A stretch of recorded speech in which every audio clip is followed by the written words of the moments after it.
Welcome to our channel. This is your Das Master. Today I am going to continue the second lesson of 8th class NCERT and cbse students. Second lesson,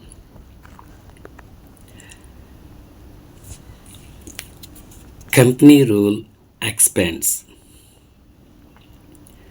If we analyze the process of the annexation of Indian states by the East India Company from 1757 to 1857, certain key aspects emerge. The company rarely launched a direct military attack on an unknown territory. Instead, it is used a variety of political, economic, and diplomatic methods to extend its influence before annexing an Indian kingdom. Company పరిపాలన, అధికార విస్తరణ. East India company 1757 నుంచి 1857 మధ్యకాలంలో భారతదేశంలోని చాలా ప్రాంతాలని వారు occupy చేసుకోవటం అనేటువంటిది జరిగింది. వీళ్ళు ఇక్కడ ఉపయోగించినటువంటి పద్ధతి ఏమిటంటే, డైరెక్ట్గా మిలిటరీ అటాక్ అనేటువంటిది అన్నోన్ టెరిటరీస్ పైన చేయకుండా పొలిటికల్గా, ఎకనామికల్గా, డిప్లొమాటిక్గా వాళ్ళు కింగ్డమ్ని వీళ్ళ కంట్రోల్లోకి తెచ్చుకునే విధంగా చేస్తూ ఉండేవారు. చివరికి వాళ్ళ కింగ్డమ్ని వీళ్ళ యొక్క సామ్రాజ్యంలో కలిపేసుకునేవారు. After the battle of Buxar 1764, the company appointed residents in Indian states. They were political or commercial agents, and their job was to serve and further the interest of the company. Battle of Buxar 1764లో జరిగిన తర్వాత company వాళ్ళు residents అనేటువంటి వాళ్ళని Indian స్టేట్స్కి appoint చేయటం అనేటువంటిది జరిగింది. వారు ముఖ్య ఉద్దేశం ఏమిటి అంటే, రాజకీయంగాను, ఆర్థికంగాను, ఉద్యోగపరంగాను కంపెనీ వాళ్ళకి వాళ్ళు సహాయం చేయటమే రెసిడెంట్స్ అనేటువంటి వాళ్ళ యొక్క పని. Through the residents, the company officials began interfering in internal affairs of the Indian states. ఈ విధంగా రెసిడెంట్స్ అనేటువంటి వాళ్ళ ద్వారా ఈస్ట్ ఇండియా కంపెనీ వాళ్ళు భారతదేశం రాజుల యొక్క పరిపాలనలో జోక్యం చేసుకోవటం అనేటువంటిది మొదలుపెట్టారు. They tried to decide who was to be successor to the throne and who was to be appointed in administrative posts. వాళ్ళు సింహాసనం పైన ఎవరు కూర్చుండాలి, వాళ్ళ తర్వాత ఎవరు పరిపాలించాలి, అదేవిధంగా పరిపాలనలో వాళ్ళు ఏ స్థానంలో ఉండాలి అనేటువంటి వాటిపైన వాళ్ళు దృష్టి పెట్టడం అనేటువంటిది జరిగింది. Sometimes the company forced the states into a subsidiary alliance. కొన్నిసార్లు ఈ కంపెనీ వాళ్ళు ఇండియన్ స్టేట్ కింగ్స్ అందరినీ కూడా సబ్సిడరీ ఎలియన్స్ అనేటువంటి ఒక కొత్త సిస్టంలో జాయిన్ అవ్వాలని ఫోర్స్ చేస్తూ ఉండేవారు. సబ్సిడరీ ఎలియన్స్ అంటే ఏంటనగా, according the terms of this alliance, Indian rulers were not allowed to have their independent armed forces. They were to be protected by the company. Subsidiary alliance అనగా, భారతీయ రాజులు ఎవరూ కూడా సొంతంగా సైన్యాన్ని కలిగి ఉండకూడదు. వాళ్ళు కంపెనీ యొక్క అండర్లోనే ఉండాలి. వాళ్ళకి సైనిక సహకారాన్ని కంపెనీయే అందిస్తుంది. దానికి బదులుగా కంపెనీ వాళ్ళకి రాజులు అనేటువంటి వాళ్ళు డబ్బు అనేటువంటిది చెల్లించవలసి వస్తుంది. ఈ యొక్క సిస్టమ్ని ఇక్కడ సబ్సిడరీ ఎలియన్స్ అనేటువంటి పేరుతో పిలవటం అనేటువంటిది జరుగుతుంది. But had to pay for the subsidiary forces that the company was supposed to maintain for the purpose of this protection. If the Indian rulers failed to make the payment, then part of their territory was taken away as penalty.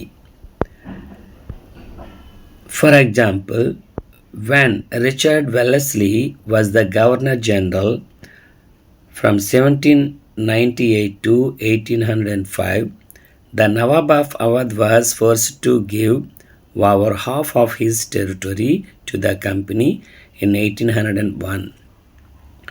As he failed to pay for the subsidiary forces, Hyderabad was also forced to cede territories on similar grounds. Subsidiary alliance సిస్టంలో ఎవరైనా భారతీయ రాజులు company వాళ్ళకి protection ఇచ్చినందుకు వాళ్ళు నిర్ణయించినటువంటి ధనమును చెల్లించకపోతే ఆ భారతీయ రాజుల యొక్క రాజ్యాన్ని వాళ్ళు కంపెనీ రాజ్యంలో కల్పించుకోవటం అనేటువంటిది చేస్తూ ఉండేవారు. దానిని పెనాల్టీ కింద వాళ్ళు విధిస్తూ ఉండేవారు. దీనికి ఒక ఎగ్జాంపుల్ ఏమిటనగా, రిచర్డ్ వెల్లెస్లీ అనేటువంటి గవర్నర్ జనరల్ భారతదేశంలో 1798 నుంచి 1805 వరకు పరిపాలన చేస్తున్నప్పుడు అవధ్ రాజ్యానికి సంబంధించినటువంటి నవాబు కంపెనీకి ఇవ్వాల్సినటువంటి మొత్తాన్ని చెల్లించలేకపోయిన కారణం చేత 1801 సంవత్సరంలో కంపెనీ ఆ అవధ్ నవాబు యొక్క టెరిటరీలో 50% ఆక్యుపై చేసుకోవటం అనేటువంటిది జరిగింది. అదేవిధంగా హైదరాబాద్లో కూడా రాజు ఆ డబ్బు అనేటువంటిది చెల్లించలేని కారణం చేత దాన్ని కూడా టెరిటరీస్ ఏవైతే కంపెనీ యొక్క దీనిలో కల్పించుకోవటం అనేటువంటిది జరిగింది. టిప్పు సుల్తాన్, the Tiger of Mysore. The company resorted to direct military confrontation when it saw a threat to its political or economical interests. This can be illustrated with the case in the southern Indian state of Mysore. Company వాళ్ళ యొక్క మిలిటరీని డైరెక్ట్గా ఉపయోగించుకొని లాభ పొందాలని చూస్తున్న సందర్భంలో దక్షిణ భారతదేశంలో మైసూర్ అనేటువంటి రాజ్యము వారికి చాలా ప్రమాదకరముగా కనిపించింది. మైసూర్ని పరిపాలిస్తున్నటువంటి రాజులు ఎవరనగా టిప్పు సుల్తాన్. మరి ఆ టిప్పు సుల్తాన్ని కంట్రోల్లోకి తెచ్చుకోవటానికి బ్రిటిష్ వారు ఏం చేశారు అనేటువంటిది ఇప్పుడు మనం తెలుసుకోబోతూ ఉన్నాం. Mysore had grown in strength under the leadership of powerful rulers like Hyder Ali, ruled from 1761 to 1782, and his famous son Tippu Sultan ruled from 1782 to 1799. Mysore అనేటువంటిది హైదర్ అలీ తండ్రి అయినటువంటి టిప్పు సుల్తాన్ కుమారుడు. వీళ్ళిద్దరూ మైసూరు సామ్రాజ్యాన్ని పరిపాలించినటువంటి వాళ్ళు.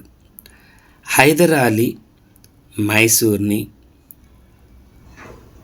1761 నుంచి 1782 మధ్యకాలంలో పరిపాలించగా, అతని కుమారుడైనటువంటి టిప్పు సుల్తాన్ 1782 నుంచి 1799 వరకు పరిపాలించడం అనేటువంటిది జరిగింది. Mysore control the profitable trade of the Malabar Coast wear the company purchased pepper and cardamom. Mysore అనేటువంటిది కంప్లీట్గా ఈ యొక్క మలబార్ కోస్ట్లో ఉంది. మరి అది పూర్తిగాను ఈ యొక్క హైదర్ అలీ, టిప్పు సుల్తాన్ల కంట్రోల్లో ఉంది. ఇక్కడ బ్రిటిష్ వాళ్ళు ఇక్కడ లభించేటువంటి కార్డమం, పెప్పర్ అనేటువంటివి వాళ్ళకి చాలా ముఖ్యం. అందుచేతనే వాళ్ళు ఈ తండ్రి కొడుకులు ఉన్నంతకాలము ఆ యొక్క కింగ్డమ్ని ఏమీ చేయలేమనుకొని వాళ్ళతో యుద్ధానికి దిగటం అనేటువంటిది జరిగింది. In 1785 Tipu Sultan stopped the export of sandalwood, pepper and cardamom through the ports of his kingdom. 1785లో టిప్పు సుల్తాన్ తన రాజ్యం నుంచి శాండల్వుడ్, పెప్పరు, కార్డమమ్ అనేటువంటివి తన రాజ్యంలో ఉన్నటువంటి ఈ పోర్ట్స్ నుంచి ఎక్స్పోర్ట్ చేయటానికి అనుమతి నిరాకరించడం అనేటువంటిది జరిగింది. And thus allowed local merchants అనేటువంటి వాళ్ళని కూడా ఆయన అలౌ చేయకపోవటం అనేటువంటిది జరిగింది. Trading with the company, he also established a close relationship with the French in India and modernized his army with their help. Trading అనేటువంటి దాంట్లో భాగంగా టిప్పు సుల్తాన్ ఎక్కువగా ఫ్రెంచ్ దేశపు వాళ్ళతో స్నేహ సంబంధాలని మెయింటైన్ చేస్తూ తన యొక్క సైన్యానికి శిక్షణను ఇవ్వటానికి ఫ్రెంచ్ ఆర్మీ యొక్క సహాయం తీసుకోవటం అనేటువంటిది జరిగింది. The British were furious. They saw Haidar and Tipu as ambitious, arrogant and dangerous rulers who had to be controlled and crushed. British వాళ్ళకి చాలా భయం వేసింది. హైదర్ అలీ, టిప్పు సుల్తాన్ ఇద్దరూ యాంబియస్ అని, ఆరోగెన్స్ అని, చాలా డేంజర్ అని, వాళ్ళని కంట్రోల్ చేయటం చాలా ముఖ్యమని వారు భావించటం జరిగింది. So that they fought 4 wars with the Mysore. అందుచేతనే బ్రిటిష్ వాళ్ళు మైసూర్ తోటి 4 యుద్ధాలు అనేటువంటివి చేయటం జరిగింది. వీటిని ఆంగ్లో కర్ణాటిక్ వార్స్ అని లేదా ఆంగ్లో మైసూర్ వార్స్ అనేటువంటి పేరుతో పిలవటం జరుగుతూ ఉంది చరిత్రలో. 4 wars were fought with Mysore. First Anglo-Carnatic War 1767 to 69. Second Carnatic War, Anglo-Carnatic War 1780 to 84. Third Carnatic War 1790 to 1992. And Fourth Carnatic War 1799. Only in the last, the Battle of Srirangapatnam, did the company ultimately win a victory. Company అనేటువంటిది మొదటి 3 బ్యాటిల్స్లోనూ ఓడిపోయింది. 4వ battle అయినటువంటి శ్రీరంగపట్నం బ్యాటిల్లో మాత్రమే వాళ్ళు విజయం సాధించడం జరిగింది. Tipu Sultan was killed defending his capital Srirangapatnam. Tipu Sultan శ్రీరంగపట్నంని కాపాడుకునేటువంటి క్రమంలో యుద్ధంలో ఓడిపోవటము, చనిపోవటం అనేటువంటిది జరిగింది. Mysore was placed under the former ruling dynasty of the Wadiyars and a subsidiary alliance was imposed on the state. ఈ విధంగా బ్రిటిష్ వాళ్ళు మైసూర్ని ఆక్యుపై చేసుకొని టిప్పు సుల్తాను, హైదర్ అలీ వీళ్ళకంటే ముందు ఆ యొక్క మైసూర్ని పరిపాలించినటువంటి రాజులైనటువంటి వడయార్ అనేటువంటి రాజ డైనస్టీ ఏదైతే ఉందో వారికి తిరిగి బ్రిటిష్ వాళ్ళు ఆ కింగ్డమ్ని అప్పగించడం అనేటువంటిది జరిగింది. వాళ్ళ ద్వారా సబ్సిడరీ ఎలియన్స్ అనేటువంటివి చేసుకొని ఆ యొక్క కింగ్డమ్ని బ్రిటిష్ వాళ్ళు వడయార్ డైనస్టీకి హ్యాండ్ ఓవర్ చేయటం అనేటువంటిది జరిగింది. The British wars with the Marathas. From the late 18th century, the company also sought to curb and eventually destroy Maratha power. 18వ శతాబ్దం చివరి భాగంలో కంపెనీ వాళ్ళు మరాఠా పవర్ని కూడా నాశనం చేయాలని, ఆక్యుపై చేయాలని ఆలోచించడం అనేటువంటిది జరిగింది. With their defeat in the Third Battle of Panipat in 1761, వారు 1761లో ద థర్డ్ బ్యాటిల్ ఆఫ్ పానిపట్లో మరాఠాస్ అనేటువంటి వాళ్ళు ఓడిపోవటం అనేటువంటిది జరిగింది. The Marathas dream of ruling from Delhi was shattered. మరి ఢిల్లీని పరిపాలించుకోవాలనేటువంటి మరాఠాల యొక్క కోరిక అక్కడితో అంతరించిపోవటం జరిగింది. They were divided into many states under different chiefs, sardars belonging to dynasties such as Scindia, Holkars, Gaikwads and Bhonsles. Marathas అనేటువంటి వారు థర్డ్ బ్యాటిల్ ఆఫ్ పానిపట్ 1761లో ఓడిపోవటంతో వీళ్ళు వివిధ చిన్న చిన్న రాజవంశాల కింద విడిపోవటం అనేటువంటిది జరిగింది. వాళ్ళలో వాళ్ళే చీఫ్స్ కింద, సర్దార్స్ కింద మెలగటం అనేటువంటిది జరిగింది. అటువంటి వాటిలో 4 ముఖ్యమైనటువంటి రాజవంశాలు అనేటువంటివి వచ్చాయి. మొదటిగా సింధియాస్ అనేటువంటి వాళ్ళు, హోల్కార్స్ అనేటువంటి వాళ్ళు, గైక్వాడ్స్ అనేటువంటి వాళ్ళు అండ్ బాన్స్లెస్ అనేటువంటి వాళ్ళు. These chiefs were held together in a confederacy under a Peshwa, principal minister.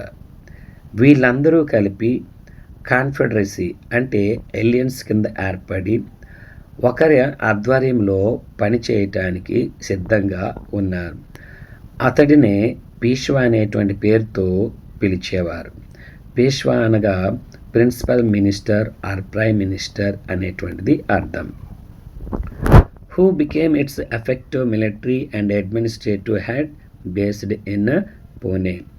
ఈ పీష్వా అనేటువంటి వ్యక్తి మిలిటరీ హెడ్ కింద ఉంటూ, పరిపాలనకి హెడ్ కింద ఉంటూ పూణే నుంచి పరిపాలించడం అనేటువంటిది జరుగుతూ ఉండేది. మహాజ్దీ సింధియా అండ్ నానా Fadnavis were 2 famous Maratha soldiers and statesmen of the late 18th century. Late 18th సెంచరీలో చూసినట్లయితే ఈ మరాఠాస్ కింగ్డమ్ నుంచి 2 ప్రముఖమైనటువంటి నాయకుల పేర్లు మనకి వినిపించడం జరుగుతుంది. వారిలో మహాజ్దీ సింధియా అండ్ నానా ఫడ్నవీస్ అనేటువంటి గొప్ప సోల్జర్స్, స్టేట్మెన్స్ కింద పరిగణించడం జరుగుతూ ఉంది.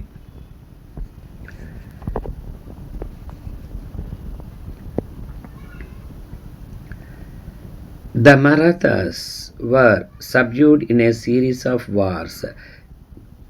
The first war that ended in 1782 with the Treaty of Salbai. There was no clear victor. Marathas అనేటువంటి వాళ్ళు బ్రిటిష్ వాళ్ళతో యుద్ధం చేయటము జరిగింది. ఈ యొక్క యుద్ధాలని ఆంగ్లో మరాఠా వార్స్ అనేటువంటి పేరుతో పిలవటం జరుగుతూ ఉంది. దీంట్లో మొదటి యుద్ధం అనేటువంటిది మరాఠాసు బ్రిటిష్ వాళ్ళతో 1780-82 మధ్యకాలంలో చేయటం జరిగింది. ఈ మొదటి వార్ అనేటువంటిది 1782లో ఎండ్ అయింది. దీంట్లో ఎవరూ విజయం సాధించలేకపోవటంతో ట్రిటీ ఆఫ్ సల్బై అనేటువంటి పేరుతో ఒక ఒప్పందం అనేటువంటి చేసుకొని ఎవరి స్థానాల్లో వాళ్ళు పరిపాలించడం అనేటువంటిది జరిగింది. The second Anglo Maratha war 1803 నుంచి 1805 మధ్య జరిగింది. was fought on the different fronts, resulting in the British gaining Orissa and the territories of north of the Yamuna River, including the Agra and Delhi. రెండో యుద్ధం అనేటువంటిది కూడా మరాఠాస్తో బ్రిటిష్ వాళ్ళు చేయటం జరిగింది. ఇది 1803 నుంచి 1805 మధ్యకాలంలో జరిగింది.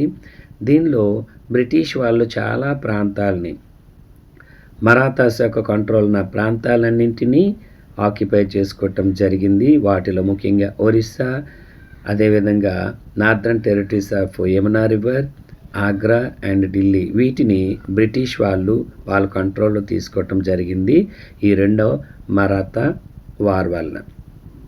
Finally the third Anglo Maratha wars of 1817 to 19 crushed Maratha power. మూడోదైనటువంటి థర్డ్ ఆంగ్లో మైసూర్ వారు 1817-19 మధ్యకాలంలో జరిగింది.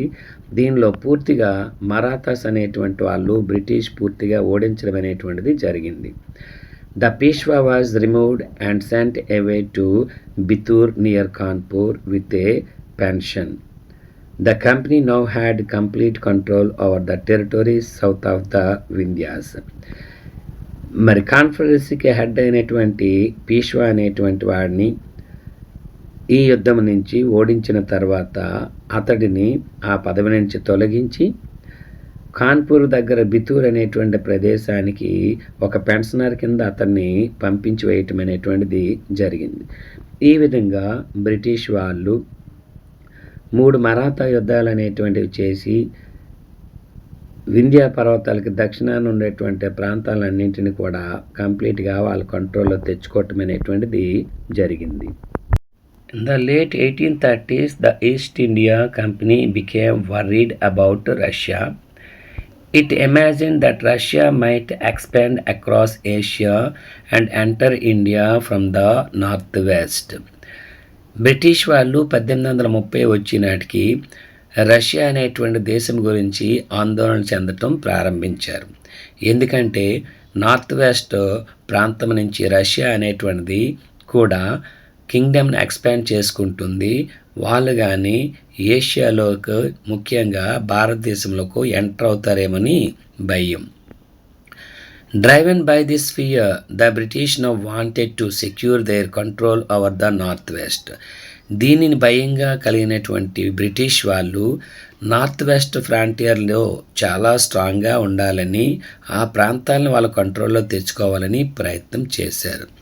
దీనిలోని భాగంగానే they fought a prolonged war with Afghanistan between 1838 and 1842 and established indirect company rule there. దీనిలో భాగంగానే బ్రిటిష్ వాళ్ళు 2 ఆంగ్లో ఆఫ్ఘన్ వార్స్ అనేటువంటివి చేయవలసి వచ్చింది. 1838 నుంచి 1842 మధ్యకాలంలో బ్రిటిష్ వాళ్ళు ఆఫ్ఘన్తో 2 సార్లు యుద్ధం చేయవలసి వచ్చింది. ఆ యుద్ధంలో గెలుపొంది కంపెనీ యొక్క రూలు ఆ ప్రాంతంలో ఎస్టాబ్లిష్ చేయటం అనేటువంటిది జరిగింది. Sindh was taken over in 1843. Next in line was Punjab. 1843లో సింధ్ని కూడా వాళ్ళు ఆక్యుపై చేసుకోవటం జరిగింది. దాని తర్వాత పంజాబ్ వైపు రావటం అనేటువంటిది జరిగింది. But the presence of Maharaja Ranjit Singh held back the company. కానీ పంజాబ్ను ఆక్యుపై చేసుకోవాలంటే అంత సులభమైనటువంటి కాలేకపోయింది బ్రిటిష్ వాళ్ళకి. కారణం పంజాబ్ అనేటువంటి ఆ యొక్క ప్రాంతాన్ని రంజిత్ సింగ్ అనేటువంటి రాజు పరిపాలిస్తూ ఉండడం. After his death 1839, 2 prolonged wars were fought with the Sikh kingdom. 1839లో రంజిత్ సింగ్ చనిపోయిన తర్వాత బ్రిటిష్ వాళ్ళు సిక్ వాళ్ళతో 2 యుద్ధాలు అనేటువంటి చేయటం కూడా జరిగింది. వాటిని ఆంగ్లో సిక్ వార్స్ అనే పేరుతో పిలుస్తారు. ఇవి 1800 ultimately in 1849 Punjab was annexed. Ranjit Singh 1839లో చనిపోయిన తర్వాత 2 ప్రొలాంగ్డ్ లాంగ్ వార్స్ అనేటువంటి బ్రిటిష్ వాళ్ళు చేసి సిక్ కింగ్డమ్ని వాళ్ళ యొక్క కింగ్డమ్లో కలిపి వేసుకోవటం అనేటువంటిది జరిగింది. ద డాక్ట్రిన్ ఆఫ్ ల్యాప్స్, రాజ్య సంక్రమణ సిద్ధాంతమని దీన్ని పిలవటం జరుగుతూ ఉంటుంది. The final wave of annexation occurred under the Lord Dalhousie, who was the Governor General from 1848 to 1856. రాజ్యాల్ని కలుపుకునేటువంటి వాటిలో భాగంగా చివరిగా ప్రయత్నం అనేటువంటిది చేయటం జరిగింది కంపెనీ అనేటువంటిది. దీనిలో లార్డ్ డల్హౌసీ అనేటువంటి గవర్నర్ జనరల్ అండర్లో ఇది జరగటం అనేటువంటిది జరిగింది. లార్డ్ డల్హౌసీ అనేటువంటి ఈ ఒక వ్యక్తి 1848 నుంచి 1856 మధ్య కాలంలో భారతదేశానికి గవర్నర్ జనరల్గా పనిచేయటం అనేటువంటిది జరిగింది. He advised a policy that came to be known as the Doctrine of Lapse. ఇతడు ఒక పాలసీని ప్రవేశపెట్టడం జరిగింది. దానికి డాక్ట్రిన్ ఆఫ్ ల్యాప్స్ అనేటువంటి పేరు పెట్టడం జరిగింది. డాక్ట్రిన్ ఆఫ్ ల్యాప్స్ అంటే ఏమిటనగా, the doctrine declared that if an Indian ruler died without a male heir his kingdom would lapse. ఎవరైనా భారతీయ రాజులు పుత్ర సంతానం లేనటువంటి వారు రాజు చనిపోయిన వెంటనే ఆ యొక్క కింగ్డమ్ అనేటువంటి దాన్ని బ్రిటిష్ వాళ్ళు ఆక్యుపై చేసుకోవటం అనేటువంటిది జరుగుతుంది అని చెప్పడం జరిగింది. దీన్నే రాజ్య సంక్రమణ సిద్ధాంతం అనే పేరుతో పిలుస్తారు తెలుగులో. That is became the part of the company territory. Lapse అంటే ఆ యొక్క సామ్రాజ్యము బ్రిటిష్ వాళ్ళ యొక్క టెరిటరీ కింద వెళ్ళిపోతుంది అని అర్థం. One kingdom after the another was annexed simply by applying this doctrine. ఒక సామ్రాజ్యం తర్వాత ఒక సామ్రాజ్యాన్ని ఈ యొక్క రాజ్య సంక్రమణ సిద్ధాంతాన్ని డాక్ట్రిన్ ఆఫ్ ల్యాప్స్ను ఉపయోగించి బ్రిటిష్ వాళ్ళు కంపెనీలో ఈ యొక్క భాగాలను కింద చేసుకోవటం అనేటువంటిది జరిగింది. సతారా 1848, సంబల్పూర్ 1850, ఉదయ్పూర్ 1852, నాగ్పూర్ 1853 అండ్ ఝాన్సీ 1854. ఈ విధంగా ఒక్కొక్క కింగ్డమ్ని బ్రిటిష్ వాళ్ళు డాక్ట్రిన్ ఆఫ్ ల్యాప్స్ పేరుతో వాళ్ళ యొక్క సామ్రాజ్యంలో కలిపి వేసుకోవటం అనేటువంటిది జరిగింది. Finally in the 1856, the company also took over the Awadh. This time the British had an added arguments. They said they were obliged by duty to take over Awadh in order to free the people from the misgovernment of the Nawab, enraged by the humiliating way in which the Nawab was disposed. The people of Awadh joined the great revolt that broke out in 1857. 1856లో company అనేటువంటి వాళ్ళు అవధ్ అనేటువంటి కింగ్డమ్ని వాళ్ళ యొక్క కింగ్డమ్లో కలిపి వేసుకోవటానికి ప్రయత్నం చేశారు. దీనిలో భాగంగానే వాళ్ళు రాజు పరిపాలన సరిగా లేదు కాబట్టి అతని యొక్క పరిపాలన నుంచి తప్పించి మేము ఆ యొక్క అవధ్ని రూల్ చేస్తామని చెప్పడం అనేటువంటిది జరిగింది. దానికి ఆ రాజుని అంటే నవాబ్ ఎవరైతే అవధ్ని రూల్ చేస్తున్నారో అతన్ని నానా రకాలుగా హింసలు పెట్టి అవమానకరమైన రీతిలో అవమానపరిచి అతనిని సింహాసనం నుంచి తొలగించడం జరిగింది. దీంతో ఆగ్రహం చెందినటువంటి అవధ్ పీపుల్ అనేటువంటి వాళ్ళు ద గ్రేట్ రివోల్ట్ ఆఫ్ 1857కి నాంది పలకడం అనేటువంటిది జరిగింది. ఈ విధంగా భారతదేశంలో బ్రిటిష్ వాడు వాడి యొక్క సామ్రాజ్యాన్ని విస్తరించుకోవటం అనేటువంటిది జరిగింది. Dear friends, please subscribe my channel, like my channel and share it to the others. మీరు ఈ విధంగా చేసినట్లయితే ఈ యొక్క వీడియో అనేటువంటిది ఎక్కువ మందికి పంచడం అనేటువంటిది, షేర్ చేయటం అనేటువంటిది జరుగుతుంది. తద్వారా ఇంకొంతమంది లాభపడటం అనేటువంటిది జరుగుతుంది. కాబట్టి దయచేసి మీరందరూ సబ్స్క్రైబ్ చేసి, లైక్ చేసి, షేర్ చేయవలసిందిగా రిక్వెస్ట్ చేయటం జరుగుతుంది. Thank you. Setting up a new administration.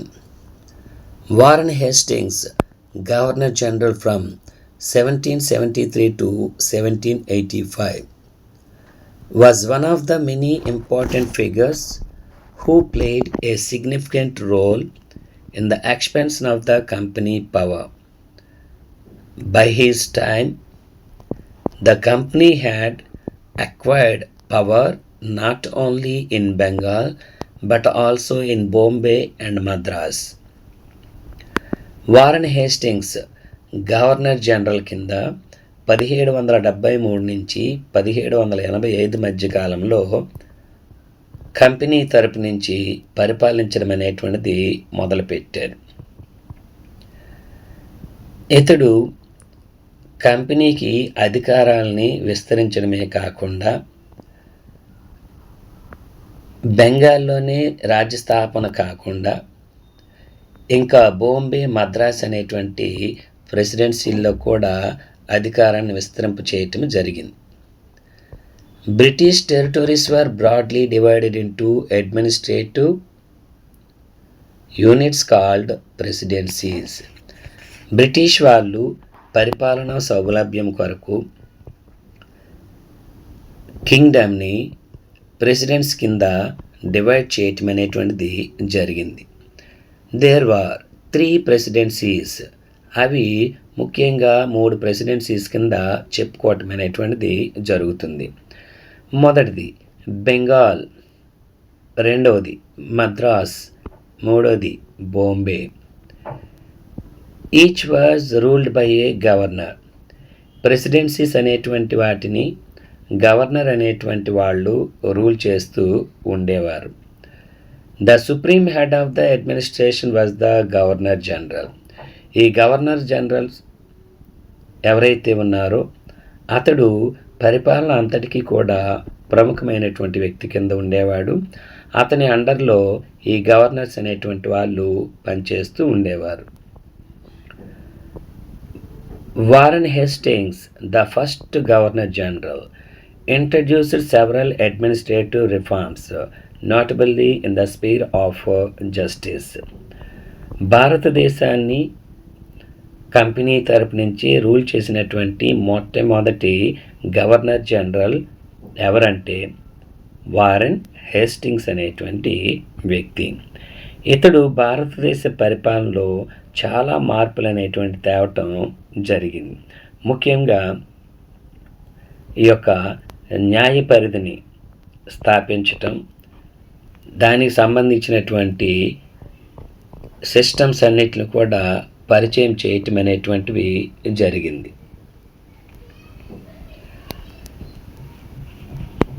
From 1772, a new system of justice was established. Each district was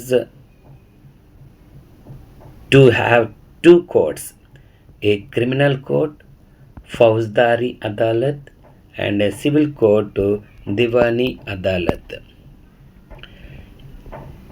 ఇతడు 2 ముఖ్యమైనటువంటి కోర్టులు అనేటువంటివి పరిచయం చేయటం జరిగింది 1772లో. మొదటి దాన్ని క్రిమినల్ కోర్ట్ అని, దీనికి ఫౌజ్దారీ అదాలత్ అని పేరుతో పిలవటం జరుగుతుండేది. అండ్ సివిల్ కోర్ట్ రెండవ దాన్ని దివానీ అదాలత్ అని పేరుతో పిలవటం జరుగుతూ ఉండేది. Maulvis and Hindu Pandits interpreted Indian laws for the European district collectors who presided over civil courts. European district collectors ఎవరైతే ఉన్నారో వాళ్ళకి సహకరించడానికి భారతదేశం నుంచి మౌల్వీస్ అనేటువంటి వాళ్ళని, హిందూస్ పండిట్స్ అనేటువంటి వాళ్ళని, ధర్మశాస్త్రాల గురించి తెలిసే వాళ్ళని పెట్టుకోవడం అనేటువంటిది జరిగింది. The criminal courts were still under a qazi and a mufti, but under the supervision of the collectors. ఇక్కడ క్రిమినల్ కోర్ట్స్ అనేటువంటివి కాజీ, అదేవిధంగా ముఫ్తీ అనేటువంటి వాళ్ళ ఆధ్వర్యంలో ఉండేది. ఈ రెండింటిని కూడా సూపర్విజన్ చేసేది ఎవరంటే కలెక్టర్స్ అనేటువంటి వాళ్ళే. కాజీ అంటే ఏంటో ఒకసారి చూద్దాం.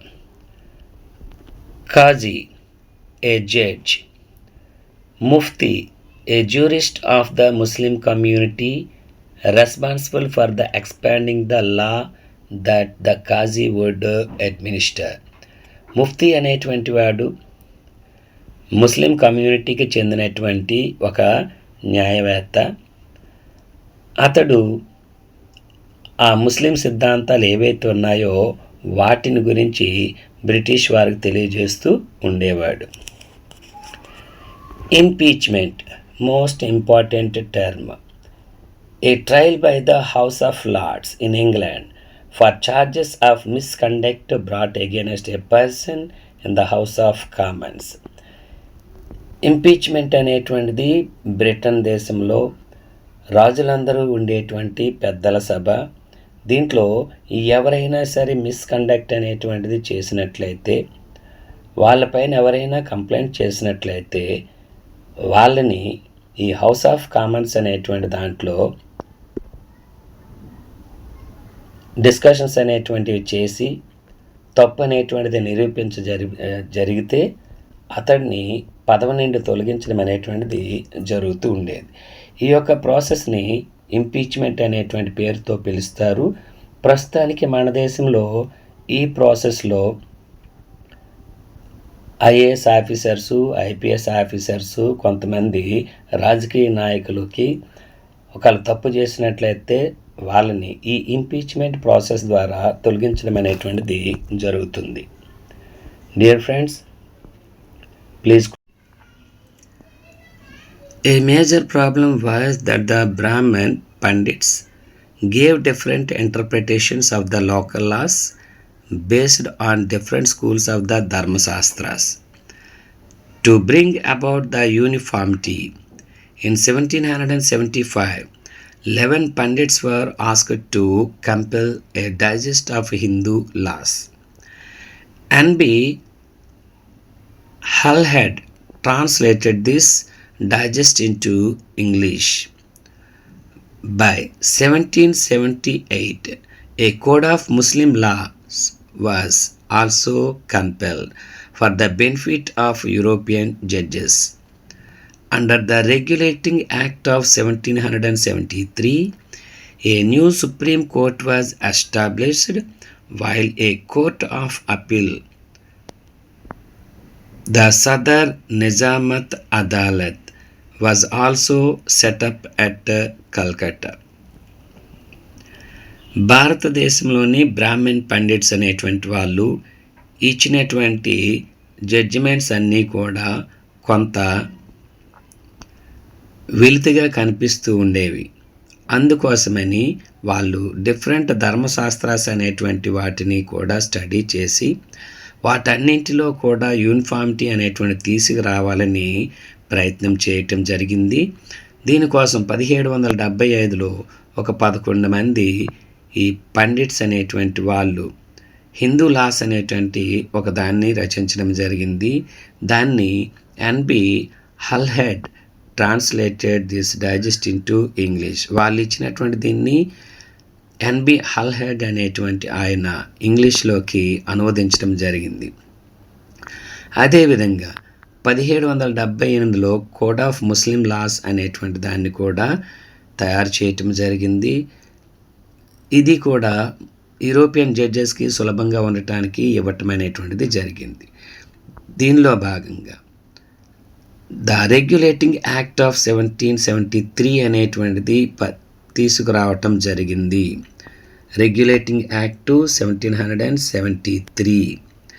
దీని ప్రకారం a new supreme court was established. New supreme court అనేటువంటి దాన్ని ఎస్టాబ్లిష్ చేయటం జరిగింది. While a court of appeal, the Sadar Nizamat Adalat was also set up at Calcutta. కల్కట్టాలో ఈ సుప్రీం కోర్ట్ అనేటువంటి దాన్ని లేదా సదర్ నిజామత్ అదాలత్ అనేటువంటి దాన్ని ఏర్పాటు చేయటం జరిగింది. దీని యొక్క మొట్టమొదటి జడ్జ్ ఎవరనగా సర్ ఎలీజా ఇంపే గారు.